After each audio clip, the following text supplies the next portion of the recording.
Ontem, minha gente, dia 20 de dezembro, a 4 dias da véspera do Natal, o Congresso Nacional aprovou um aumento de salário pouco superior a 37%, que vai ser pago de maneira escalonada, parcelada, até 2026, para deputados federais, senadores, presidente da República, vice-presidente da República e ministro de Estado. Essa votação ocorreu de forma simbólica na Câmara, ou seja, sem registro nominal dos votos, né? Quando o presidente ou quem está comandando a mesa diz, olha, se alguém tiver alguma coisa contra que se manifeste, ninguém é contra, o projeto está aprovado. E já passou pelo Senado também. O aumento para a cúpula do Executivo vai ser escalonado. O salário vai chegar a R$46 mil. Agora falta a promulgação desse aumento. Ao todo, de acordo com as propostas apresentadas, o impacto fiscal nos próximos anos pode ultrapassar 3 bilhões e 200 milhões de reais. Mas qual é o impacto desse reajuste nas contas públicas? Essa era uma prioridade para agora, momento em que a gente está discutindo aqui, estamos raspando o tacho para conseguir dar R$600 para famílias que passam fome no país.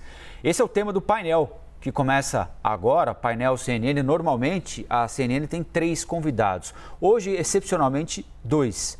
Nós tentamos falar com 12 deputados que participaram da sessão de ontem, que os partidos votaram a favor do reajuste, para que eles falassem aqui os motivos de terem votado a favor do aumento.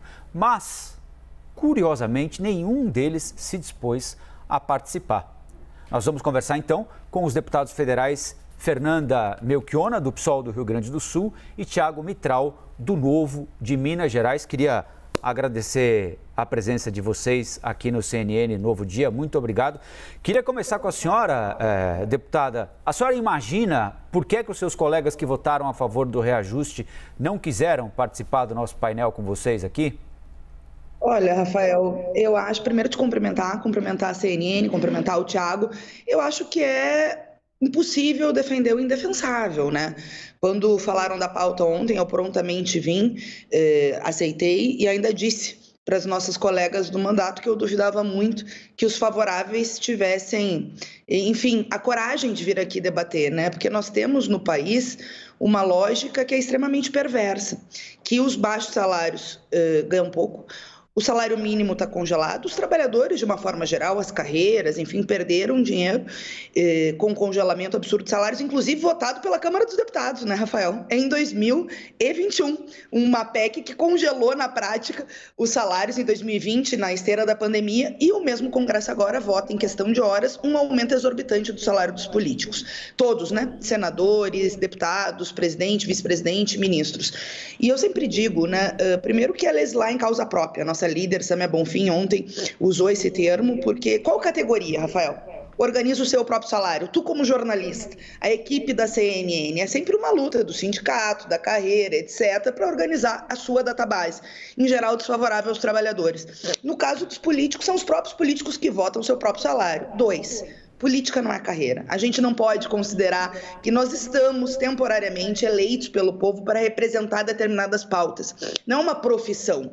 Eu sou bibliotecária, estou agora deputada federal eleita pelo povo do Rio Grande do Sul e, obviamente, defendendo as pautas que eu me comprometi. Então, esta lógica de política como carreira nos incomoda muito do pessoal. O pessoal, historicamente, combate esses privilégios. Eu só queria fazer um complemento na tua fala, que nós não conseguimos a votação nominal por conta do número dos nossos partidos. O pessoal pediu, mas não tem o número regimental de 30, né?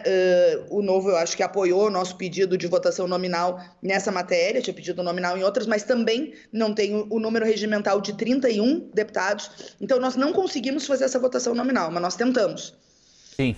Deputado Thiago Mitral, bom dia e obrigado por aceitar o nosso convite. Eu queria reproduzir a mesma pergunta ao senhor. Por que é que o senhor acha que nenhum deputado que votou a favor ontem quis expor as suas razões com a gente aqui na CNN? Bom dia, Colombo, Fernanda, todos os espectadores aqui da CNN. E, olha, Colombo, é porque é difícil defender o indefensável, né? Os deputados federais hoje já ganham quase R$34 mil por mês. É um salário que coloca qualquer deputado federal no 1% da população de maior renda aqui no Brasil. Agora, não basta estar entre 1% dos mais ricos, querem estar aí entre os 0,1% dos mais ricos com esse percentual aí, com esse salário que vai agora para quase R$50 mil.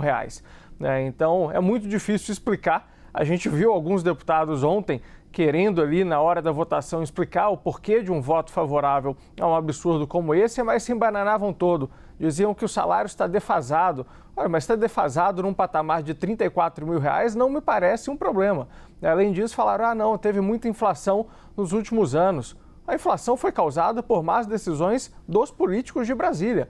Então, o que a população brasileira, que é quem vai pagar essa conta desse aumento absurdo dos salários, não só de deputados, senadores, presidente da República e ministros, mas também foram 11 projetos de lei que tiveram a urgência aprovada ontem, e alguns ainda vão votar hoje, como o aumento de salário dos ministros do STF, que tem um efeito, além do que você comentou aqui, dos quase R$3 bilhões, esse aumento do salário dos ministros do STF, que deve ser aprovado hoje, infelizmente, na Câmara, ainda tem um efeito cascata, porque vai gerar aumento de todo o judiciário brasileiro e do teto do funcionalismo público, gerando aí, segundo dados do IFE, do Instituto Fiscal Independente do Senado, cerca de R$13 bilhões de custo para a população brasileira. Então, é um absurdo completo. Esses itens não estavam na pauta prevista para a semana, foram inseridos ali no início da votação, mostrando que, se fosse algo defensável, primeiro, teria sido publicado com a devida antecedência, teria tramitado ali pelas comissões da Câmara dos Deputados, dando a possibilidade de participação da sociedade, de debates, audiências públicas, e teriam votado também nominalmente. Além disso, estariam aqui na manhã de hoje para explicar o porquê desse aumento. Agora, um ponto importante, nós não conseguimos a votação nominal na votação do mérito da matéria, mas nós conseguimos a votação nominal ali na urgência do projeto. Eu estava lá como representante do Novo, junto com outros colegas, pedindo votação nominal na urgência de todos esses projetos, o que é possível a gente pedir. E nós tivemos nessa votação cerca de 100 parlamentares que se posicionaram contrariamente ao aumento dos próprios parlamentares, mas infelizmente fomos derrotados porque tivemos quase 300 que foram favoráveis. Então, o cidadão brasileiro que quiser saber quem foram os favoráveis ao aumento dos salários, podem ali verificar aqueles que foram favoráveis à urgência, que foram quase 300 parlamentares, e identificar quem que está querendo dar esse presentão para os políticos à véspera do Natal, custeado pela população brasileira. Deputada Fernanda, eu não quero em nenhum momento aqui passar a impressão, naquele raciocínio raso de que funcionário público não faz nada, não é necessário.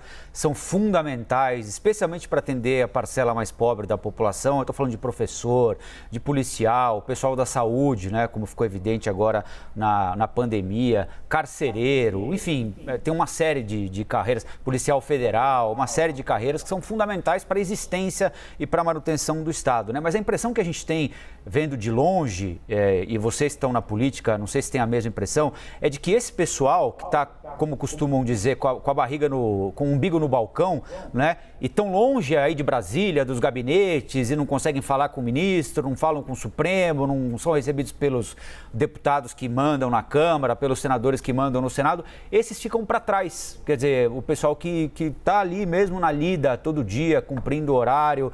É uma sensação que as pessoas têm, uma coisa mais genérica, ou é isso mesmo, deputado? Eu acho, Rafael, que tem uma agenda neoliberal que é extremamente corrosiva aos vencimentos, aos salários da classe trabalhadora de uma forma geral.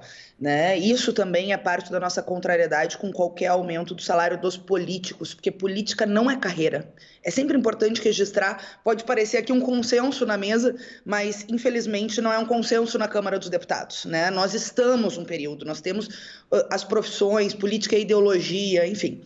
Então, isso é importante para fazer esse debate, porque, como tu diz, o piso da enfermagem, por exemplo, nós votamos o projeto do senador Contarato, depois de um longo tempo, 30 anos de luta da categoria da enfermagem para ter um piso decente, para que uma categoria tão importante não tenha que trabalhar em 3 hospitais, o que é desumano do ponto de vista do trabalhador e o que é também um problema na saúde mesmo, nas condições desse trabalhador que trabalha muito para ganhar o mínimo. Agora está tendo uma greve dos aeronautas, por exemplo, que eles pedem, Rafael, uma escala de 3 horas para que possam ir para o próximo voo. São pilotos de avião numa área que cresceu muito as passagens aéreas e o salário dos comissários e dos pilotos ficou arrochado, né? Arrochado, além de muitas demissões.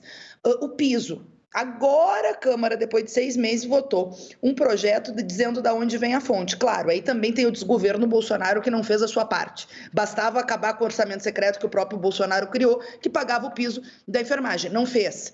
Então, sim, eu vejo que tem a ver com um descompasso, uma agenda econômica antipovo, tanto é que pegaram carona na pandemia, congelando o salário dessas categorias.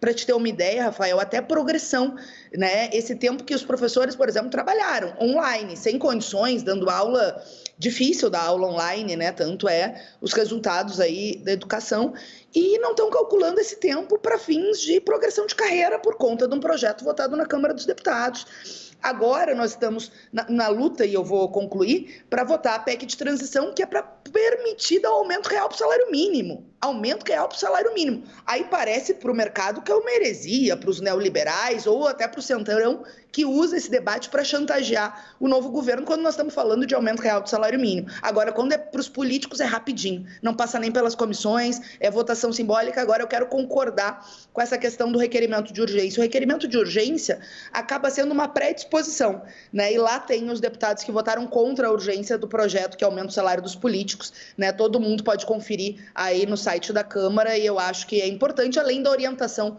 contrária que o pessoal fez lá na Câmara dos Deputados para nos, enfim, marcar essa nossa posição, né, que é histórica e necessária. Essa questão colocada pela deputada Fernanda é importante, não é, deputado Thiago? Porque a rapidez também chama a atenção, né? E assim como aconteceu aí em Brasília, a gente tem o exemplo recente do Rio, né? Com reajuste do salário do governador, da Assembleia de São Paulo também, né? Reajuste do salário do governador, tudo muito rápido, tudo parece um consenso. E aí quando ou esse trabalhador do funcionalismo público que não tem acesso a gabinetes, o professor, a professora, o carcereiro, o policial, ou o da iniciativa privada, que está sofrendo com corte, demissão, não consegue reajuste, eles olham e falam assim, mas como assim? Né? Isso não... Na hora em que a gente deveria trazer o povo de volta para a política, não acaba afastando um pouco mais e reforçando uma tese que é parcialmente verdadeira e parcialmente um preconceito de que político é tudo igual, eles só pensam neles, vamos tocar a vida sem pensar em Brasília, o que no final das contas acaba sempre, quando se nega a política, dando num desfecho ruim, né, deputado? Exato, Colombo. E é muito do que foi usado na minha argumentação ontem, né? Brasília parece esse planeta distante aí da realidade da população brasileira. Qual político tem coragem de ir conversar com uma população que vive numa comunidade, com um trabalhador que está ali fazendo as contas para conseguir comprar uma lembrancinha de Natal para a sua família e dizer, olha, veja bem, nós estamos aqui reajustando o salário dos políticos e também da elite dos servidores do funcionalismo público federal, porque eles estão há 4 anos sem ganhar nenhum reajuste, eles ganham só R$40 mil por mês, né? A inflação está vindo aí, então agora eles precisam ter essa recomposição salarial. Recomposição salarial para quem já ganha R$40 mil, né? Num país em que a renda média do trabalhador brasileiro caiu nos últimos 10 anos, né? Então essa desconexão não é só dos políticos, é dos políticos também, né, desses quase 300 que votaram a favor desse requerimento de urgência, né, mas também da elite do funcionalismo público federal. Os dados do Banco Mundial mostram que o trabalhador brasileiro do Serviço Público Federal ganha, em média, o dobro de alguém com a mesma escolaridade, o mesmo tempo de experiência do que o trabalhador brasileiro comum, né? E esses funcionários públicos da elite do funcionalismo federal também ganharam aumentos aí vultuosos de salário com essa justificativa de recomposição salarial para quem já ganha R$40 mil por mês. Eu concordo plenamente com o que você colocou antes da sua fala, é preciso aí, tanto em relação aos funcionários públicos quanto em relação aos políticos, não generalizar. Eu sou um político filho de funcionários públicos, então entendo e conheço dentro de casa a realidade de bons funcionários públicos, de bons políticos, né, e que fazem ali por merecer, a cada dia entregando para a população brasileira aquilo que se espera dos políticos, dos funcionários públicos. Agora, é de se reconhecer que há uma completa desconexão, especialmente dos servidores públicos federais e dos políticos que estão aqui em Brasília com a realidade da população. Nós que estamos na ponta, fazemos ali campanha junto à população brasileira, estamos sempre prestando conta junto ao trabalhador, né? Eu não consigo ter nem coragem de dizer para eles que o salário público, que o salário de alguém que ganha 40 mil reais agora vai ter uma recomposição salarial, porque a realidade da população brasileira não chega nem perto desse patamar, né? Mas essa tem sido a justificativa para esses aumentos aí em cascata e, repito, não se trata aqui somente dos salários dos deputados, dos ministros, isso vai gerar uma reação em cadeia nas assembleias legislativas do Brasil inteiro, nos tribunais de justiça, né? Vai todo mundo pegar aumento, menos quem paga a conta. O trabalhador brasileiro, novamente, a sua renda média caiu nos últimos 10 anos e cada vez mais vai ter uma parcela maior da sua renda indo para pagar o salário de quem não tem contribuído com o aumento da renda no Brasil e em transformar o país em um país rico.